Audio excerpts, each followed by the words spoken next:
Mussoorie, the Queen of Hills, has been enchanting travelers for decades with its misty mountains, colonial charm, and breathtaking views. But if you are planning a trip here, one big question probably haunts you: should you splurge on a luxury hotel or save your money and go budget? Today, we are diving deep into that exact question by comparing what it is like to stay in a $20 hotel versus a $300 hotel in Mussoorie. You might think spending 15 times more would mean an entirely different experience, but is it really worth it? What do you actually get for that extra money? And how does it affect your trip? I spent several days exploring both ends of the spectrum, from tiny budget rooms tucked away in quiet lanes to sprawling luxury resorts with jaw-dropping views. Here is everything you need to know before you book your stay in Mussoorie. Location and accessibility. First things first, location matters. In Mussoorie, where you stay can change your entire experience. With a $20 budget, your options are mostly guest houses or small hotels located either on the outskirts or down the steep, winding roads that lead away from the main mall road. Many budget hotels are tucked away in quieter parts, which means fewer crowds and more peace. But it also means you might have to walk uphill or take a local taxi to reach the central markets and attractions. On the flip side, a $300 hotel will almost always be positioned prime and central, often right on or near Mall Road, Library Chowk, or the famous Camel's Back Road. You will have easy access to cafes, shops, and stunning viewpoints just minutes from your doorstep. The convenience is undeniable, especially if you are not keen on hiking with luggage or walking long distances in hilly terrain. But here is the interesting part: sometimes, budget hotels can surprise you with their location. I stayed in a $20 room just a 10-minute walk from Mall Road, surrounded by apple orchards and fresh mountain air, a hidden gem you would not expect at that price. So location is not always strictly tied to price, but usually, paying more gets you a more central, hassle-free experience. If you are someone who loves being in the thick of things with everything accessible on foot, the $300 hotel definitely wins here. If you want quiet and are okay with a bit of a walk or short ride, the $20 places have hidden charms. Room size, comfort, and amenities. When it comes to your room, price directly impacts space and comfort, but the difference might be more nuanced than you think. In a $20 hotel, expect small but functional rooms. They often have basic furnishings, sometimes a single bed, a small table, or maybe a fan or heater depending on the season.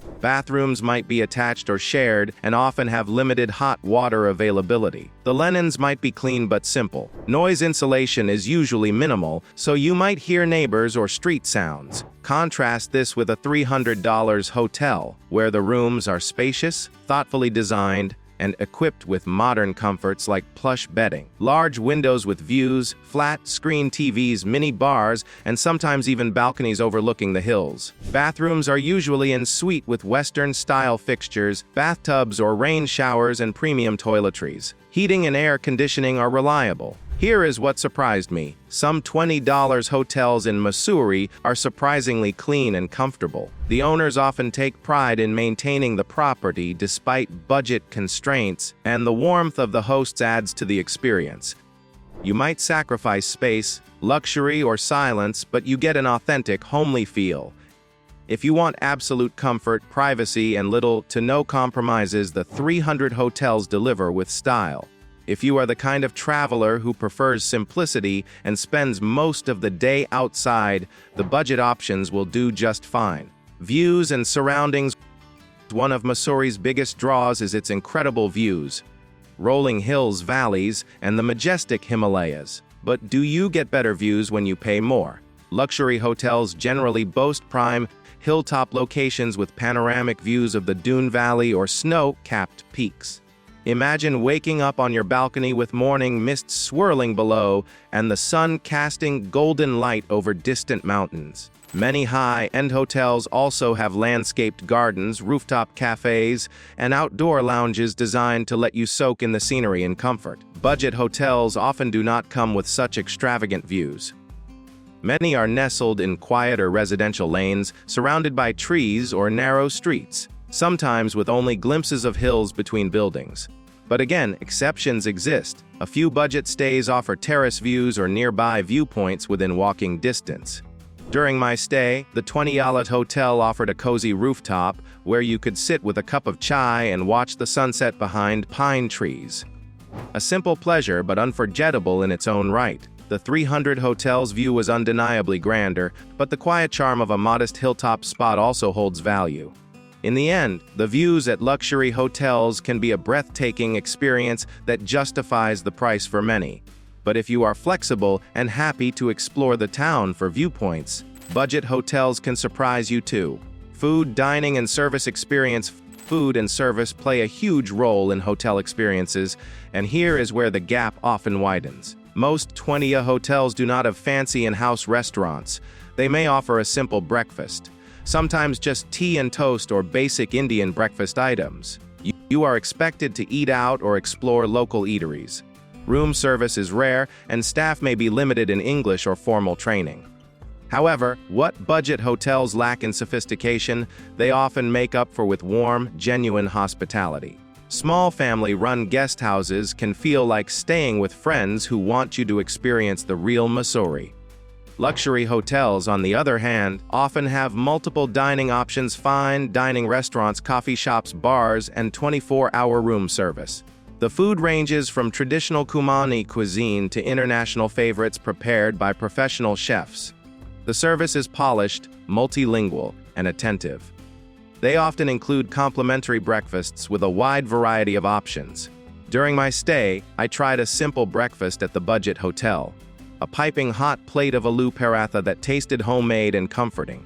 At the luxury hotel, the breakfast buffet was impressive with fresh fruits, juices, eggs cooked any style, and freshly baked pastries.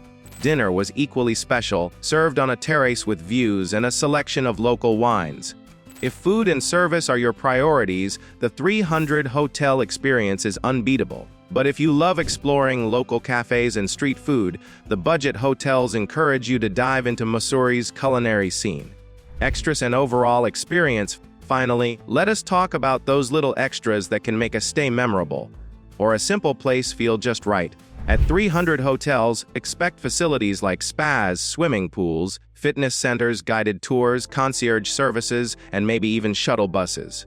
These places often have cozy lounges with fireplaces, libraries, or event spaces. They can arrange treks, sightseeing, and other activities with ease. The overall experience is crafted to pamper you and offer a seamless stay. Budget hotels usually do not have these luxuries. However, they often come with an authentic charm, chances to interact with local families, advice from hosts about hidden gems, or a home-cooked meal if you are lucky. Sometimes budget stays are located in historic buildings or family homes, adding to the character of your trip. When I stayed at a 20-da guest house, the host showed me secret trails, recommended offbeat cafes, and even invited me for a traditional Kumani meal with her family. That kind of connection is priceless and rarely found in luxury resorts. The 300 hotel stay was undeniably comfortable, beautiful, and convenient, but felt a little like a bubble separated from the town's real pulse. So the question is, what kind of traveler are you? The comfort seeker, the explorer, or a mix of both? If you enjoyed this detailed comparison and want more honest travel insights, hit the like button, subscribe, and share with your travel buddies. Have you stayed in budget or luxury hotels in Mussoorie or somewhere else in the hills? Tell me your experience in the comments. I would love to hear your story. Remember, no matter where you stay, Mussourie's misty hills and timeless charm will leave you with memories that money cannot buy. Happy travels, and see you on the next journey.